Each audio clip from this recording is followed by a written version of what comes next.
Guys, welcome back to my channel. और आज की वीडियो में हम सीखेंगे एमएस वर्ड।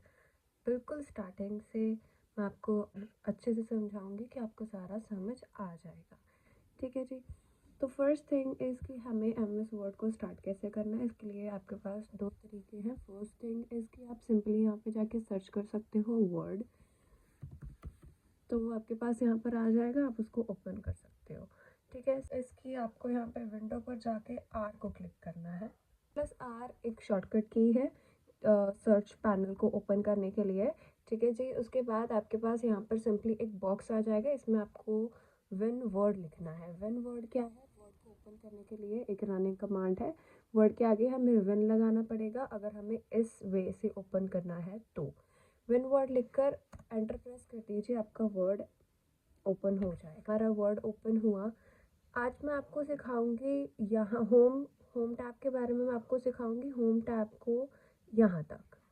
ठीक है जी। इस पैनल तक मैं आपको सारा आज सिखाऊंगी। जो नेक्स्ट अगर आपको आगे सीखना है तो आप नेक्स्ट पार्ट आपके पास आते रहेंगे। इसमें फर्स्ट थिंग है कि अगर हमें बोल दिया जाए कि आप हमें रैंडम कोई भी 3 to 4 पैराग्राफ्स दे दीजिए, तो उसके लिए हम क्या करेंगे? इज इक्वल्स टू, अब हमें रैंडम कोई भी पैराग्राफ्स देने हैं तो उसके लिए हम वर्ड लिखते हैं RAND। रैंडम के फर्स्ट 4 वर्ड्स लिखने हैं, हमें ब्रैकेट ओपन करनी है। ब्रैकेट ओपन के बाद हमें जितने भी पैराग्राफ्स चाहिए 1 2 3 4 जितने भी आपको चाहिए इस ब्रैकेट में लिख देने हैं। फॉर एग्जांपल अगर मुझे 3 पैराग्राफ्स चाहिए या 2 पैराग्राफ्स चाहिए, तो मैंने लिखा ब्रैकेट क्लोज, एंटर दबा दीजिए, आपके पास 2 पैराग्राफ्स आ जाएंगे। ठीक है। उसके अब यहाँ पर हमारे सबसे पहले क्या ऑप्शन आता है होम में? कट का। कट का मतलब क्या होता है? किसी भी चीज़ को 2 हिस्सों में काट देना। कट दबा दीजिए, ये आपका कट हो जाएगा, आपका कॉपी हो जाएगा। फॉर्मेट पेंटर भी आपका कॉपी की तरह ही है कि अगर आपको ये बाद हमारे यहाँ पर आती है कैलिबरी बॉडी। कैलिबरी बॉडी क्या है? कैलिबरी बॉडी में आपको बहुत सारी राइटिंग्स दे रखी हैं कि आप किस किस देती हो। फॉर एग्जांपल यहाँ पर इस पैराग्राफ की राइटिंग हमने चेंज करनी है, तो इसके लिए हम इन राइटिंग्स, आपको यहाँ पर मल्टीपल राइटिंग्स गिवन है, आप उनमें कोई भी राइटिंग लिख सकते हो। फॉर एग्जांपल मैंने ये वाली राइटिंग ले ली, तो फर्स्ट पैराग्राफ में और सेकंड पैराग्राफ में पैराग्राफ की राइटिंग में आपको डिफरेंस साफ दिख रहा होगा। ठीक है जी। उसके बाद ये बी का मतलब है अगर आपको किसी भी लेटर को बोल्ड करके दिखाना है तो हुआ, उसको बोल्ड करके दिखा देती हूँ।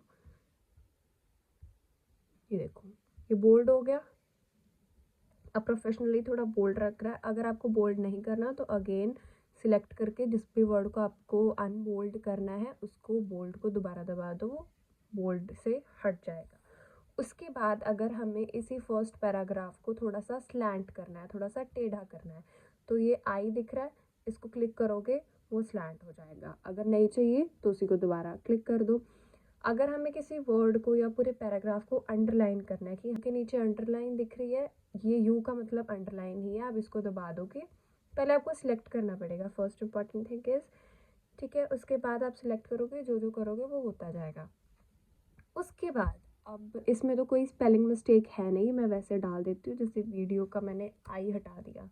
तो अब फॉर एग्जांपल आपकी जो ये पीडीएफ है वो किसी सीनियर के पास गई, उन्होंने देखा कि ये मिस्टेक हो रखी है, तो उन्होंने यहाँ पर कट करने के लिए, हम यहाँ उस वर्ड को कट करने के लिए हम क्या करेंगे? यहाँ पर ए बी लिखा हुआ है, ए बी के ऊपर लाइन लगी हुई है, इसको दबा दोगे तो वो वर्ड जो है वो आपका कट हो जाएगा। H2O में हमारा जो 2 है वो H के पैरों में आता है। अब हम इसे H के पैरों में कैसे लेके आए?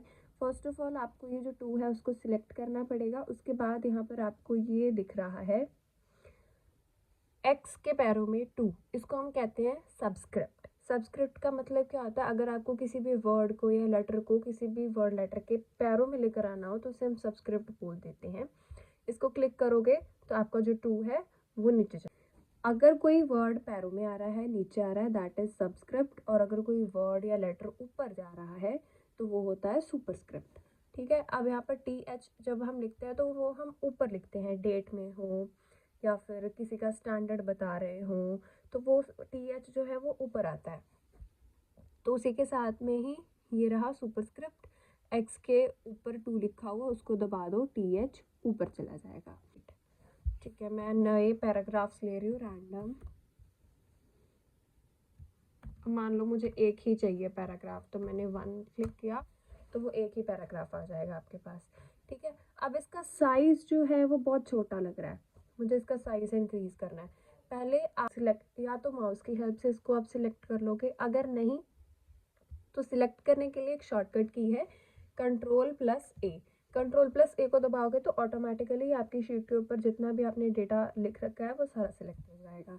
ठीक है जी, उसके बाद यहाँ पर आपने जाना है, यहाँ पे दो कैपिटल ए हैं, एक का साइज़ थोड़ा बड़ा है, एक का साइज़ थोड़ा छोटा है। अगर आपको इस डेटा का साइज़ इंक्रीज़ करना है तो ये जो इंक्रीज पहले से ही ए है उसको आप दबा दीजिए, आपका साइज़ इंक्रीज़ होता जाएगा जितना आपको करना है।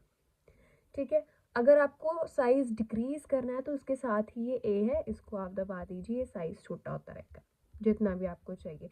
पर हम साइज़ उतना ही रखते हैं जितना कर देंगे कि ये रीडेबल हो जाए। रीडेबल है, ठीक है जी। उसके बाद अगर यहाँ पे ये रेंज दे रखी है, कैलिबरी बॉडी के साथ ही एक रेंज है, ये रेंज भी लेटर्स को इंक्रीज़ या डिक्रीज़ करने के लिए है। इसमें जो मिनिमम रेंज है वो 8 होती है और जो मैक्सिमम रेंज है वो 72 होती है। ठीक है जी, इसमें फिक्स्ड रेंज है, लेकिन अगर हम इन दोनों की हेल्प से करें तो इनमें कोई भी एंड नहीं है कि आप कितना बड़ा कर सकते हो और कितना छोटा कर सकते हो। लेकिन अगर आप रेंज के अकॉर्डिंग करोगे तो इसमें आपको एंड मिलेगा, मिनिमम और मैक्सिमम इसका मिलेगा, इसका मिनिमम और मैक्स कुछ नहीं है। ठीक है जी, उसके बाद हम यहाँ पर करेंगे कि अगर हमें ये जो पैराग्राफ है इसको एक बॉक्स में डालकर उस बॉक्स में कलर देने हैं, तो इसमें यहाँ पर आप कोई भी कलर चूज़ कर सकते हो। मतलब ये मेन उसके लिए है कि आपको हाईलाइट करना है। अब ये कलर थोड़ा ब्राइट हो गया, आपको वर्ड्स भी नहीं दिख रहे। नेक्स्ट हम सीखेंगे चेंज केस। चेंज केस के लिए भी मैं कुछ रैंडम पैराग्राफ्स ले लेती हूँ। ठीक है जी, मैंने तीन। चेंज केस में आपके पास क्या आता है, first is sentence case. Sentence case वो होता है जो हम नॉर्मली अपनी कॉपीज़ नोटबुक्स में लिखते हैं कि फर्स्ट लेटर जो होगा हमारा कैपिटल होगा और फुल स्टॉप के बाद जो हमारा लेटर आएगा वो भी कैपिटल होगा। लेकिन अगर हमारा कॉमा के बाद कोई लेटर आ रहा है तो वो कैपिटल नहीं होगा। ये सारा हमारा सेंटेंस केस चलता है। ठीक है, तो इसमें अगर हम सेंटेंस केस लगाएंगे तो आपको कोई भी चेंज नहीं दिखेगा, कोई चेंज नहीं आया। ठीक है, उसके बाद हमारा होता है लोअर केस। लोअर केस में क्या होता है कि हमारे जो सारे लेटर्स हैं वो छोटे हो जाते हैं, बस फुल स्टॉप के बाद वाला लेटर कैपिटल रहेगा। उसके बाद हमारा होता है अपर केस। अपर केस में हमारे सारे लेटर्स कैपिटल हो जाएंगे। देन है हमारा कैपिटलाइज ईच वर्ड, कि हमारा हर एक लेटर जो है वो कैपिटल हो जाएगा। ये भी कैपिटल है, ये भी कैपिटल है, ये सारे पहले वाले लेटर्स कैपिटल हो रखे हैं।